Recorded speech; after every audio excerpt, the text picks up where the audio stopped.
Hello everyone. Let's continue our discussion on the tolerable glitch height. So we came up with this particular characteristics, or we came up with this particular axis where we had plotted all the output voltages and the input voltages in a serial way and tried to find out the noise margin high and noise margin low. So what we did was we took up a characteristics of an inverter, and we plotted all the voltages, all the minimum input voltages and minimum output voltages over here. Let us take one, let us do a small experiment over here. So what we are doing is we are saying that let the VOH output high voltage be VDD, and it's pretty logical because the maximum output voltage that a system or that a logic gate can achieve is VDD.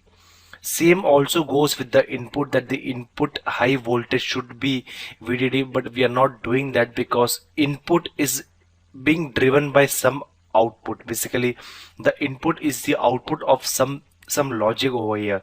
So that's why we can't always guarantee that this particular logic will always be able to give an input which is close to which is close to VDD.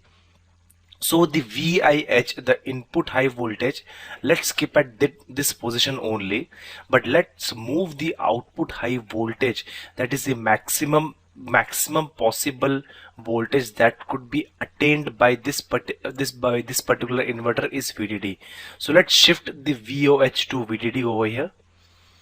Okay, similar thing will do for the other one also.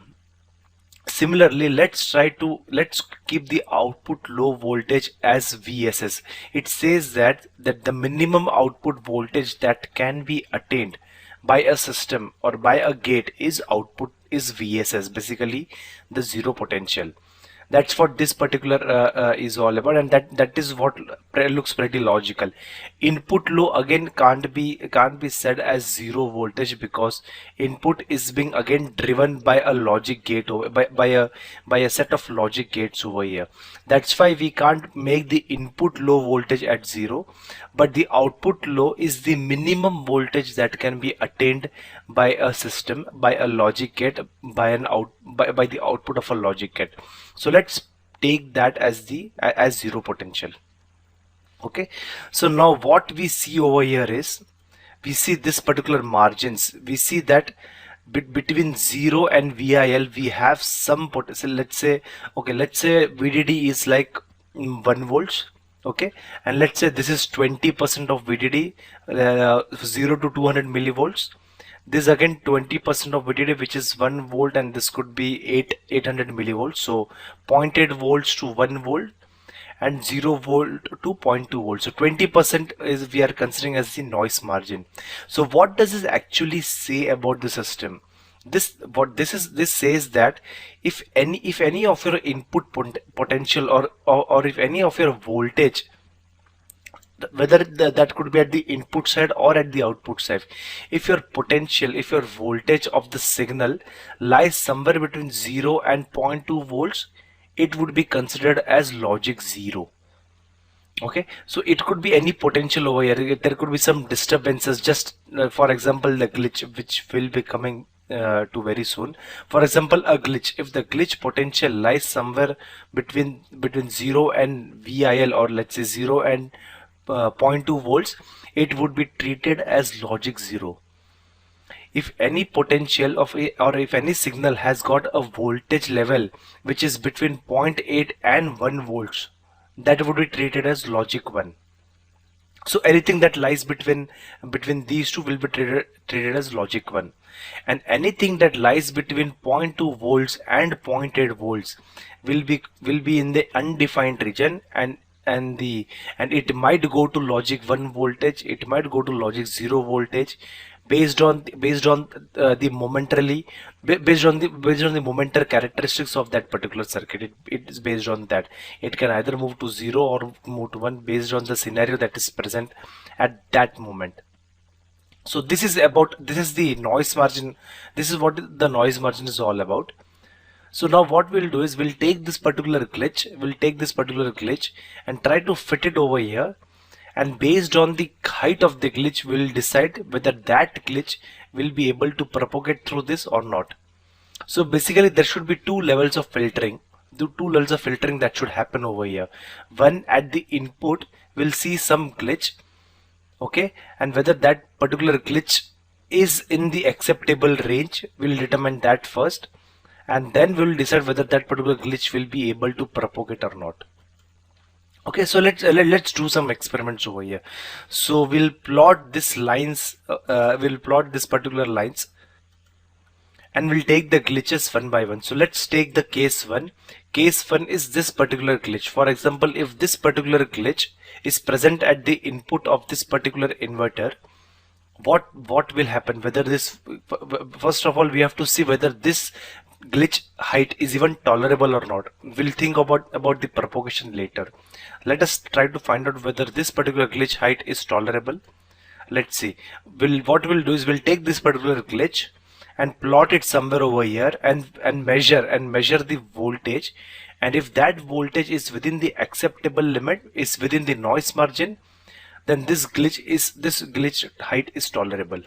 So we'll take this particular glitch, we'll put it over here and see whether the glitch height, which we'll focusing now only on the glitch height.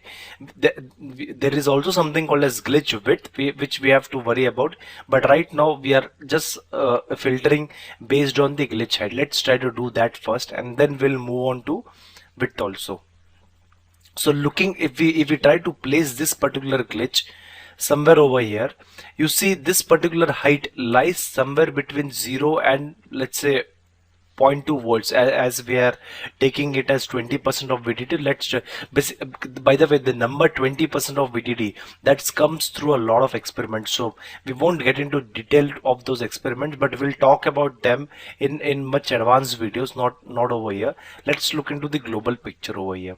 Okay, so this particular height of the glitch is lies between 0 to 0 to 0.2 volts in this particular chart, in this particular graph. So anything which lies between them can be treated as logic 0, and hence we can say that this particular glitch won't there is no need to consider this glitch as well, because propagation is the second part, but first of all this glitch should not even be considered for filtering and all. So we can ignore this glitch and say that this is a safe glitch.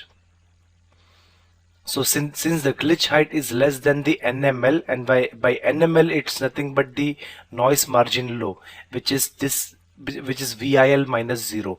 So it's less than the NML, and as a result of that, this glitch is a very safe glitch, and hence it will not propagate.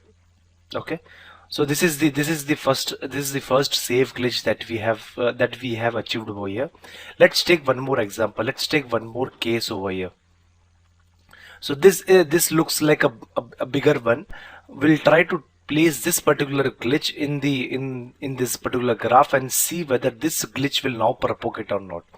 Okay, so when we place this glitch over here, if you see the peak height of this particular glitch, or the voltage level of this particular glitch exceeds the input low voltage, and now the peak falls in the undefined region, and in the undefined region we say that we can't guarantee whether it can go to logic 1 or it can come back to logic 0. So there are other techniques to identify whether it will go to logic 1 or logic 0. That basically depends upon the scenario that is present at this moment of the circuit. So that's why it can't be determined. It's not predictable that whether this will go to logic 1 and logic 0. So this is a potentially unsafe glitch that we have. So this is the glitch, since the glitch height is greater than your NML, or the noise margin low, and also it is less than your NMH, which is noise margin high. So this glitch will be a potentially hazardous glitch, or it will be an unsafe glitch, and hence we can say that it will propagate. That is the first part is clear, that this glitch has to be basically this glitch has to be considered, and it will propagate through this particular inverter. So this is the basic and the first criteria to look into whether the glitch is basically a valid glitch for propagation or not. So in this case, yes, we are saying that the glitch height is more than your NML, and it will propagate through this particular inverter. Okay. So it will be termed as potentially unsafe glitch. Basically, there will be buckets, and this glitch would be put into a bucket of unsafe glitches. Okay, there will be one more case. Let's take one more case over here. So since we have completed the cases which were at the logic 0 level, now we are taking the cases which are at the logic 1 level. So what we'll do is, since there are two more cases that we have to cover over here, and it will take some amount of time and some amount of explanation over here, and since I'm already running out of time, let's try to take this case and one more case and some concepts related to this particular four cases that we have looked into next video. Let's try to understand those cases from a noise width point of view as well in the next video. Thank you.